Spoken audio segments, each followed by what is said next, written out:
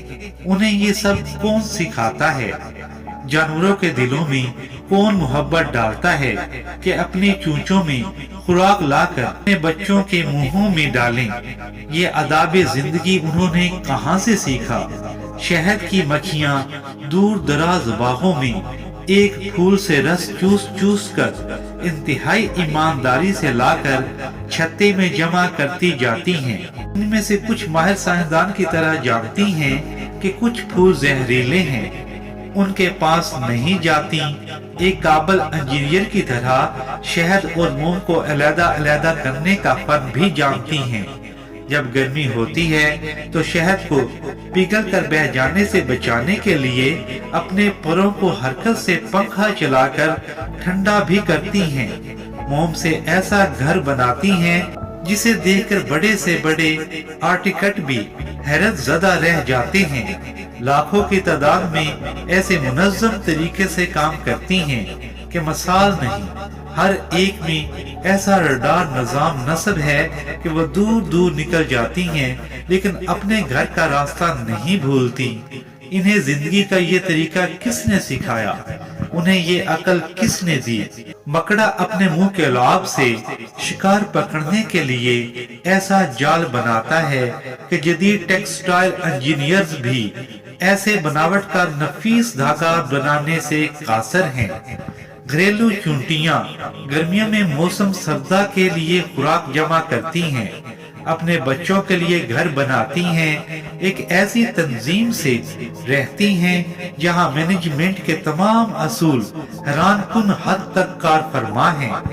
ٹھنڈے پانیوں میں رہنے والی مچھلیاں اپنے انڈے اپنے وطن سے ہزاروں میل دور گرم پانیوں میں دیتی ہیں، لیکن ان سے نکلنے والے بچے جوان ہو کر ماں کے وطن خود بخود پہنچ جاتے ہیں۔ نباتات کی زندگی کا سائیکل بھی کم حیران کن نہیں۔ جراثیم اور بیکٹیریا کیسے کروڑوں سالوں سے اپنی بقا کو قائم رکھے ہوئے ہیں۔ زندگی کے گر انہیں کس نے سکھائے؟ سوشل مینجمنٹ کے یہ اصول انہیں کس نے سکھائے؟ یہ زمین اس قدر عقل مند ہے کہ اس نے بھی خود بخود لیل و نہار کا نظام قائم کر لیا، خود بخود ہی اپنے محور پر 27.1/2 ڈگری جھک گئی تاکہ سارا سال موسم بدلتے رہیں، کبھی بہار، کبھی گرمی، کبھی سردی اور کبھی خزاں، تاکہ اس پر بسنے والوں کو ہر طرح کی سبزیاں، پھل اور خوراک سارا سال ملتی رہے۔ زمین نے اپنے اندر شمالن جنوباً ایک طاقتور مقناطیسی نظام بھی خود بخود ہی قائم کر لیا تاکہ اس کے اثر کی وجہ سے بادلوں میں بجلیاں کڑکیں جو ہوا کے نائٹروجن کو نائٹریس آکسائڈ میں تبدل کر بارش کے ذریعے زمین پر پودوں کے لیے قدرتی کھادیں مہیا کریں۔ سمندروں پر چلنے والے بحری جہاز، آبادوز اور ہواؤں میں اڑنے والے طیارے اس مقناطیس کی مدد سے اپنا راستہ پائیں۔ آسمانوں سے آنے والی مہلک شعاعیں اس مقناطیسیت سے ٹکرا کر واپس پلٹ جائیں تاکہ زمینی مخلوق ان کی مہلک اثرات سے محفوظ رہے اور زندگی جاری رہے۔ زمین، سورج، ہواؤں، پہاڑوں اور میدانوں نے مل کر سمندر کے ساتھ سمجھوتا کر رکھا ہے تاکہ سورج کی گرمی سے آبی بخارات اٹھیں، ہوائیں اربوں ٹن پانی کو اپنے دوش پر اٹھا کر پہاڑوں اور میدانوں تک لائیں، ستاروں سے آنے والی ریڈائی ذرے بادلوں میں موجود پانی کو اکٹھا کر کے قطروں کی شکل دیں اور پھر یہ پانی میٹھا بن کر خشک میدانوں کو سیراب کرنے کے لیے برسے۔ جب سردیوں میں پانی کی کم ضرورت ہوتی ہے تو یہ پہاڑوں پر برف کے ذخیرے کی صورت جمع ہو جاتا ہے۔ گرمیوں میں جب زیادہ پانی کی ضرورت ہوتی ہے تو یہ پگھل کر ندی نالوں اور دریاؤں کی صورت میں میدانوں کو سیراب کرتے ہوئے واپس سمندر تک پہنچ جاتا ہے۔ ایک ایسا شاندار متوازن نظام جو سب کو سیراب کرتا ہے اور کچھ بھی ضائع نہیں ہوتا۔ کیا یہ بھی ستاروں، ہواؤں اور زمین کی اپنی باہمی سوچ تھی یا ان کا پیدا کرنے والا کوئی ہے؟ ہمارے لبلبے خون میں شوگر کی ایک خاص مقدار کو بڑھانے نہیں دیتے۔ دل کا پمپ ہر منٹ 70-80 دفعہ منظم باقاعدہ حرکت سے خون پمپ کرتا رہتا ہے۔ ایک 75 سالہ زندگی میں بلا مرمت تقریباً 3 ارب بار دھڑکتا ہے۔ ہمارے گردے صفائی کی بے مثال اور عجیب فیکٹری ہیں جو جانتی ہیں کہ خون میں جسم کے لیے جو مفید ہے وہ رکھ لینا ہے اور فضلات کو باہر پھینک دینا ہے۔ معدہ حیران کن کیمیکل کمپلیکس ہے جو خوراک سے زندگی بخش اجزاء مثلا پروٹین، کاربوہائیڈریٹس وغیرہ کو علیحدہ کر کے خون کے حوالے کر دیتا ہے اور فضلات کو باہر نکال دیتا ہے۔ انسانی جسم میں انجینئرنگ کی یہ شاہکار سائنس کے یہ بے مثال نمونے، چھوٹے سے پیٹ میں یہ لاجواب فیکٹریاں، کیا یہ سب کچھ یوں ہی بن گئے تھے؟ دماغ کو کس نے بنایا؟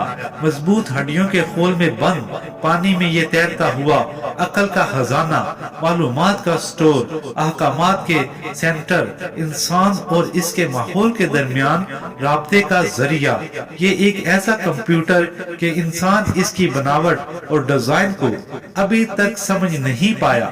لاکھ کوششوں کے باوجود انسانی ہاتھ اور ذہن کا بنایا ہوا کوئی سپر کمپیوٹر بھی اس کے عشر اشیر تک نہیں پہنچ سکا۔ ہر انسان خربوں خلیات کا مجموعہ ہے، اتنے چھوٹے خوردبین کی مدد کے بغیر نظر نہیں آتے، لیکن سب کے سب جانتے ہیں انہیں کیا کرنا ہے۔ یوں انسان کا ہر ایک خلیہ شعور رکھتا ہے اور اپنے وجود میں مکمل شخصیت ہے۔ ان جینز میں ہماری پوری پروگرامنگ لکھی ہے اور زندگی اس پروگرام کے مطابق خود بخود چلتی رہتی ہے۔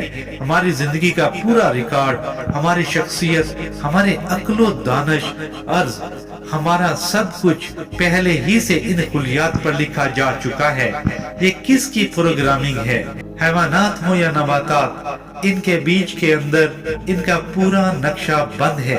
یہ کس کے نقشہ بندی ہے؟ خوردبین سے بھی مشکل سے نظر آنے والا سیل ایک مضبوط توانا عقل و ہوش والا انسان بن جاتا ہے۔ یہ کس کی بناوٹ ہے؟ ہونٹ، زبان اور تالو کے اجزاء کو سینکڑوں انداز میں حرکت دینا کس نے سکھایا؟ ان حرکات سے طرح طرح کی عقل مند آوازوں کو کون پیدا کرتا ہے؟ ان آوازوں کو معنی کون دیتا ہے؟ لاکھوں الفاظ اور ہزاروں زبانوں کا خالق کون ہے کوئی اللہ کے سوا؟ تو بتائیں۔